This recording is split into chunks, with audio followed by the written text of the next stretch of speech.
आज से हम लोग एक नई सीरीज स्टार्ट कर रहे हैं जिसमें हम लोग कॉस्ट अकाउंट्स के सारे चैप्टर्स कवर करेंगे जो वीएनएसयू में बीकॉम में सेमेस्टर 4 में आते हैं और इनमें से कुछ चैप्टर्स तो सीए के सिलेबस में भी कवर्ड है। तो चलिए आज का वीडियो स्टार्ट करते हैं जिसमें हम लोग स्टैंडर्ड कॉस्टिंग कवर करेंगे।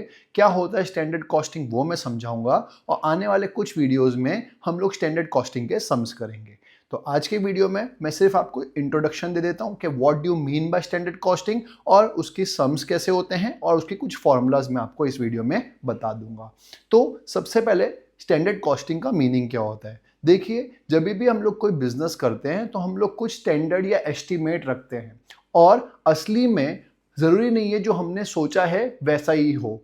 तो जो हम लोग सोचते हैं उसको स्टैंडर्ड या एस्टिमेट कहा जाता है और जो असली में होता है उसको हम लोग एक्चुअल्स बोलते हैं। तो हम लोग ने जो सोचा था स्टैंडर्ड और जो असली में आया एक्चुअल्स, उसके बीच में कितना डिफरेंस रह गया उसको हम लोग वेरिएंसेस बोलते हैं। तो वो वेरिएंस या डिफरेंस किसकी वजह से आया, स्टैंडर्ड कॉस्टिंग उसी एस्पेक्ट को कवर करता है। फॉर एग्जाम्पल समझ लीजिए कि हमको एक रूम में कलर करना है, तो हम लोग सोचेंगे कि उसके लिए कितनी क्वांटिटी में कलर लगेगा और उस कलर का प्राइस क्या होगा। तो दो कौन से वेरिएबल है, तो एक आया क्वांटिटी और एक आया प्राइस। क्यों? क्योंकि कलर जो है वो कितने लीटर्स में आएगा, दैट इज क्वांटिटी में आएगा, और कितने प्राइस क्या भाव का कलर आएगा, मतलब अलग अलग ग्रेडियंट्स के कलर आते हैं, जैसे कुछ आते होंगे डिस्टेम्पर, कुछ आते होंगे वेलवेट, कुछ आता है कोई और अच्छा रॉयल कलर आता होगा एंड सो ऑन। मुझे नहीं पता क्या आता है, खाली एग्जाम्पल दे रहा हूँ। तो हम लोग जो सोचते हैं दैट इज हमारा स्टैंडर्ड कि हाँ भाई इतनी क्वांटिटी कलर की लगेगी और ये भाव में कलर आ जाएगा, तो वो हम लोग जो सोचते हैं। लेकिन हो सकता है असली में जब कलर करने गए तब क्वांटिटी ज़्यादा लग गई या जितना सोचा था उससे कम लग गई, या जो हमने सोचा था प्राइस इस प्राइस में कलर आ जाएगा उससे ज़्यादा में प्राइस में आया या उससे कम में प्राइस में आया। तो ये होता है एक्चुअल। तो हम लोग कंपेयर करते हैं कि जो हमने सोचा था और जो असली में आया उसके बीच में क्या फ़र्क रह गया। तो ऐसे टाइप के कॉस्टिंग को हम लोग स्टैंडर्ड कॉस्टिंग बोलते हैं, जिसमें हम लोगों ने किस एस्पेक्ट पे ध्यान दिया, मटेरियल के एस्पेक्ट में। क्यों? क्योंकि कलर क्या है, मटेरियल है। अब आपके मन में आ सकता है हाँ सर ऐसा भी तो हो सकता है कलर आप खुद तो करोगे नहीं, किसी को बुलाओगे कलर करने के लिए, आपने जो सोचा था उससे ज्यादा उसने पैसे ले लिए। जी हाँ, तो वो होता है लेबर का पार्ट। मतलब जो लेबर हमने सोची थी कि हाँ भाई स्किल्ड लेबर आएगी और ये भाव में कलर कर देगी, लेकिन हो सकता है जो बंदा आया वो सेमी स्किल्ड था या अनस्किल्ड था, उसने बहुत ज्यादा वेस्टेज कर दिया और उसने ज्यादा चार्ज लिया या कम चार्ज लिया, तो उसको बोलते हैं लेबर का एस्पेक्ट। तो जब भी हम लोग स्टैंडर्ड कॉस्टिंग की बात करते हैं उसमें दो एस्पेक्ट्स आते हैं, एक मटेरियल का एस्पेक्ट और एक लेबर का एस्पेक्ट। इसके अलावा भी एस्पेक्ट आता है जैसे ओवरहेड्स आ गया, लेकिन अभी फिलहाल हम लोग दो एस्पेक्ट की बात कर रहे हैं, मटेरियल्स एंड लेबर। और उसमें भी स्पेसिफिकली आज जो मैं आपको बताऊंगा वो मटेरियल का एस्पेक्ट बताऊंगा कि क्या होता है मटेरियल, जिसमें दो चीजें आती हैं, एक प्राइस और एक क्वांटिटी। तो सबसे पहले डेफिनेशन समझते हैं स्टैंडर्ड कॉस्टिंग की, उसके बाद मैं आपको मटेरियल का एस्पेक्ट क्या होता है और सम्स कैसे सॉल्व करते हैं और कौन कौन सी चार चीजें निकालनी पड़ती है सम सॉल्व करने के लिए, वो मैं आपको इस वीडियो में बता दूंगा। डेफिनेशन है, standard costing compares the standard cost and revenue with the actual result of the process. हम लोग कंपेयर करते हैं जो स्टैंडर्ड कॉस्ट और रेवेन्यू हमने सोचा था और असली में जो रिजल्ट आया उसके साथ। Find the reason for variation, और क्या फर्क रह गया, जो हमने सोचा था और जो असली में आया उसके बीच में क्या फर्क रह गया। Provide information about the deviation, किसकी वजह से फर्क रह गया उसकी इंफॉर्मेशन ढूंढते हैं। And taking steps to improve it, और स्टेप्स लेते हैं ताकि अगली बार ये डेविएशंस ना है या ये वेरिएशंस ना आए। सिंपल है, मतलब जो हम लोग स्टैंडर्ड सेट करते हैं उसको बोलेंगे स्टैंडर्ड, जो असली में आता है उसको बोलते हैं एक्चुअल्स, उसके बीच में जो डिफरेंस रह गया उसको बोलते हैं डेविएशंस या वेरिएशंस, और नेक्स्ट टाइम उन वेरिएशंस को रिमूव करने की कोशिश करते हैं ताकि इस बार जो गड़बड़ हुई है नेक्स्ट टाइम ना हो। सिंपल। हम लोग इस वीडियो में सिर्फ और सिर्फ मटेरियल का एस्पेक्ट पढ़ेंगे और आने वाले वीडियोस में मटेरियल के सम्स करेंगे। एक बार मटेरियल के सम्स एक बार कवर हो जाएंगे तो हम लोग लेबर के सम स्टार्ट कर देंगे, वो एस्पेक्ट में समझा दूंगा और उसके बाद मिक्स सम्स भी कवर कर लेंगे। तो अभी फिलहाल मैं बात कर रहा हूँ मटेरियल एस्पेक्ट की। तो मटेरियल एस्पेक्ट में कोई भी सम आएगा हमको चार चीज निकालनी होती है। कितनी चीज? चार चीज। कौन कौन सी? पहला है SP, that is standard price. फिर आएगा SQ, that is standard quantity. फिर आएगा एक्चुअल प्राइस, दैट इज जो असली में आया वो, और एक्चुअल क्वांटिटी। मतलब अगर आप सम में ये चार चीज निकाल सकते हैं तो फिर आपको 3 फॉर्मूलाज लगानी है और आपका सम खत्म हो गया। बस ये 4 चीज निकालना ही मेन है। ये 4 चीज निकालना अगर आपको आ गया तो आपका सम बहुत ईजी है, सिंपल।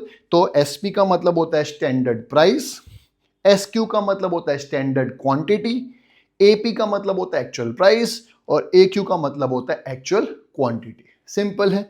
कुछ बातें जो आपको ध्यान रखनी है, स्टैंडर्ड प्राइस और एक्चुअल प्राइस दोनों सिमिलर ही होंगे। मतलब ये समझ लो 5 रुपए आया तो ये 6 आएगा, 4 आएगा, ऐसे ही आएगा। ऐसा नहीं हो सकता आपने सोचा था स्टैंडर्ड प्राइस 5 लेकिन आया कितना 50, इतना फर्क नहीं आता है जनरली।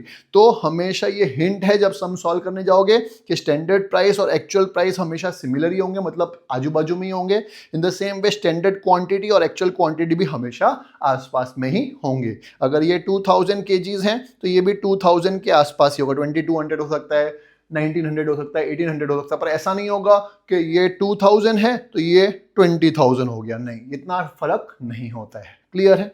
दूसरी बात, अगर स्टैंडर्ड प्राइस पर केजी में है तो एक्चुअल प्राइस भी पर केजी में ही होगा। ऐसा नहीं हो सकता ये प्राइस पर केजी में आया तो ये प्राइस पर लीटर में आ गया, ऐसा नहीं होगा। हमेशा सेम ही होगा। ये अगर पर केजी है तो ये भी पर केजी होगा। ये अगर पर लीटर है तो एक्चुअल प्राइस भी पर लीटर में ही होगा। ये अगर पर टन है तो ये भी पर टन में ही होगा। इन द सेम वे अगर क्वांटिटी की बात करें तो अगर ये केजीज में क्वांटिटी है तो एक्चुअल क्वांटिटी भी केजीज में ही होगी। अगर स्टैंडर्ड क्वांटिटी लीटर्स में है तो एक्चुअल क्वांटिटी भी लीटर्स में ही होगी। ऐसा नहीं हो सकता स्टैंडर्ड क्वांटिटी आप केजीज में निकाल रहे हो, एक्चुअल क्वांटिटी लीटर्स में निकाल रहे हो, ऐसा नहीं हो सकता। सिंपल। तो ये छोटी छोटी बात का ध्यान रखना है। एक बार ये 4 चीज आ गई, वो क्वेश्चन पढ़ने के बाद कैसे निकालना है मैं आपको बाद में बताऊंगा, लेकिन एक बार ये 4 चीजें आ गई उसके बाद हमको फॉर्मूला लगानी है। फॉर्मूला कितनी होती है? एसपी, एसक्यू, एपी और एक्यू, ये 4 चीज हमको निकालनी होगी।